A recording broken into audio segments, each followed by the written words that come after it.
नमस्कार माऊली. चला ज्ञानेश्वरीच्या सहवासात. ज्ञानेश्वरी अध्याय 6 मधील 493 ते 497 ओव्यांच्या सहवासात आपण जाऊया. ज्ञानोबारायांनी सद्गुरु कृपेचं अप्रतिम वर्णन केलं. ज्ञानोबाराय म्हणतात, माझ्या सद्गुरुनाथांनी निवृत्तीनाथांनी माझ्या मस्तकावर कौतुकाने हात ठेवला.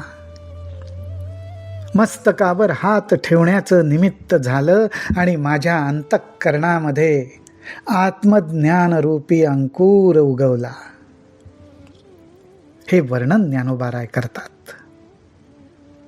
आपल्या सद्गुरूंप्रती असलेलं प्रेम, भक्ती ह्याच्यातून प्रगट होते.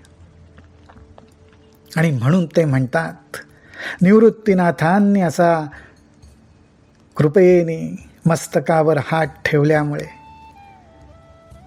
ज्ञानाचे जे अंकुर अंतःकरणात प्रगट झाले.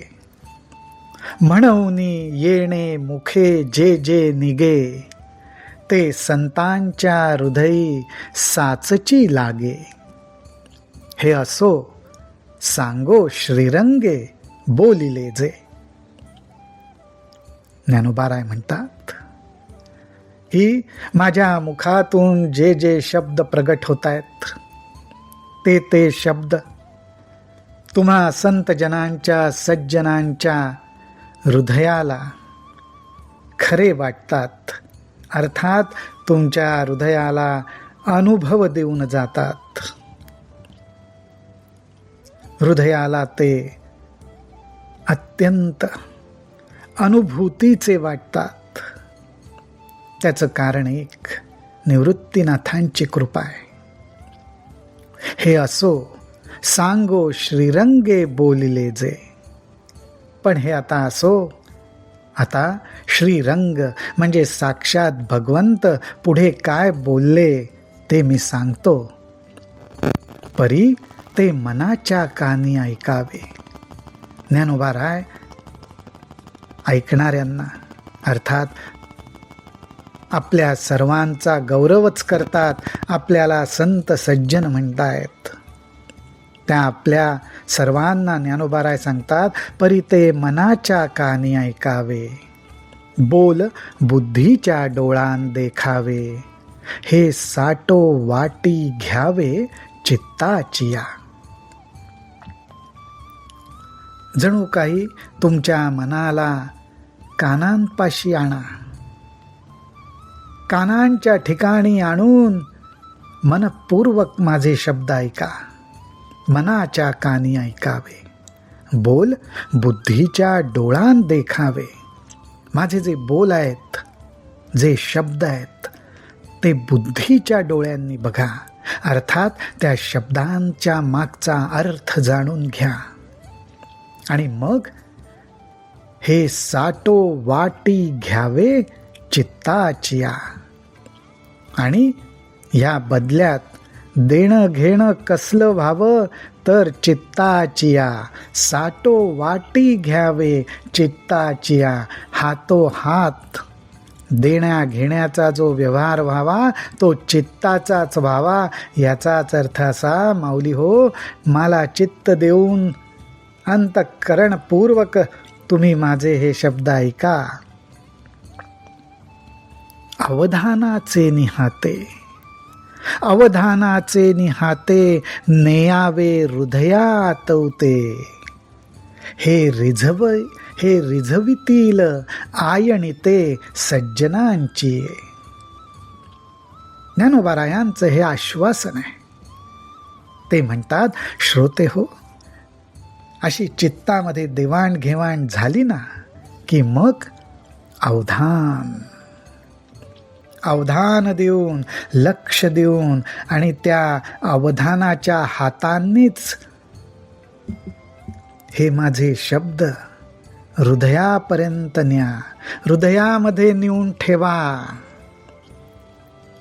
हे रिझवीतील आयणिते सज्जनांची.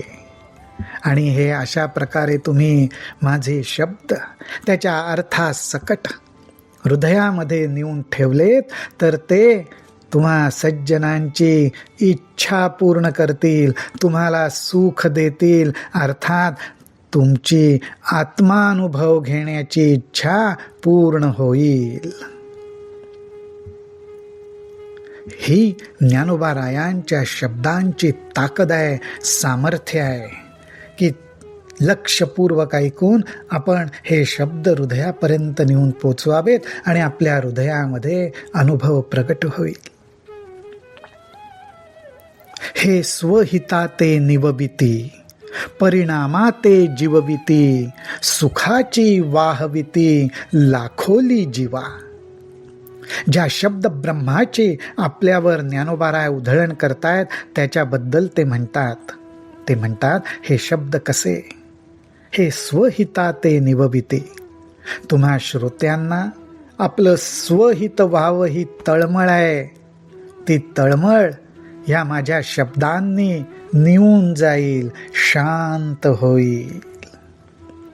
परिणामाते जीवबिती. आणि हे शब्द हृदयापर्यंत नेल्याचा परिणाम काय? तर अहो परिणाम अर्थात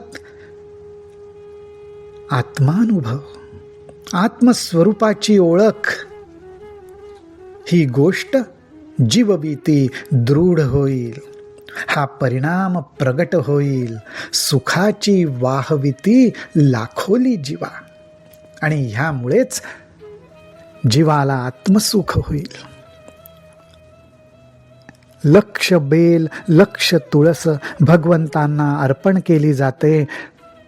त्याच उदाहरणाला धरून जणू काही ज्ञानोबाराय म्हणतात की जीवाला सुद्धा काय अर्पण केलं जाईल तर सुखाची वाहविती लाखोली. लक्ष लक्ष सुख जीवाला प्राप्त होईल. आता अर्जुनेंसी मुकुंदे, नागर बोलिजेल विनोदे, ते ओवियेचेनी प्रबंधे सांगेन मी.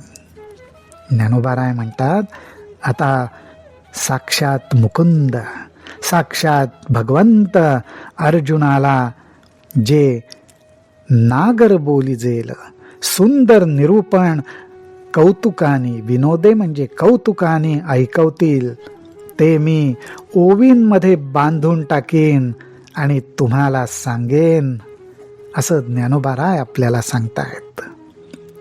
आपणही अवधान देऊन मनाच्या हातांनी त्यांचे शब्द हृदयापर्यंत नेऊ आणि भगवंत अर्जुनाला जो उपदेश करतायत तो उपदेश अत्यंत भक्तिभावाने ऐकू. माऊली हो, अशा रीतीने आपला 6वा अध्याय इथे संपूर्ण झाला. इति श्री ज्ञानदेव विरचितायां भावार्थ दीपिकायां 6ठोऽध्यायः. रामकृष्ण हरी, रामकृष्ण हरी, रामकृष्ण हरी.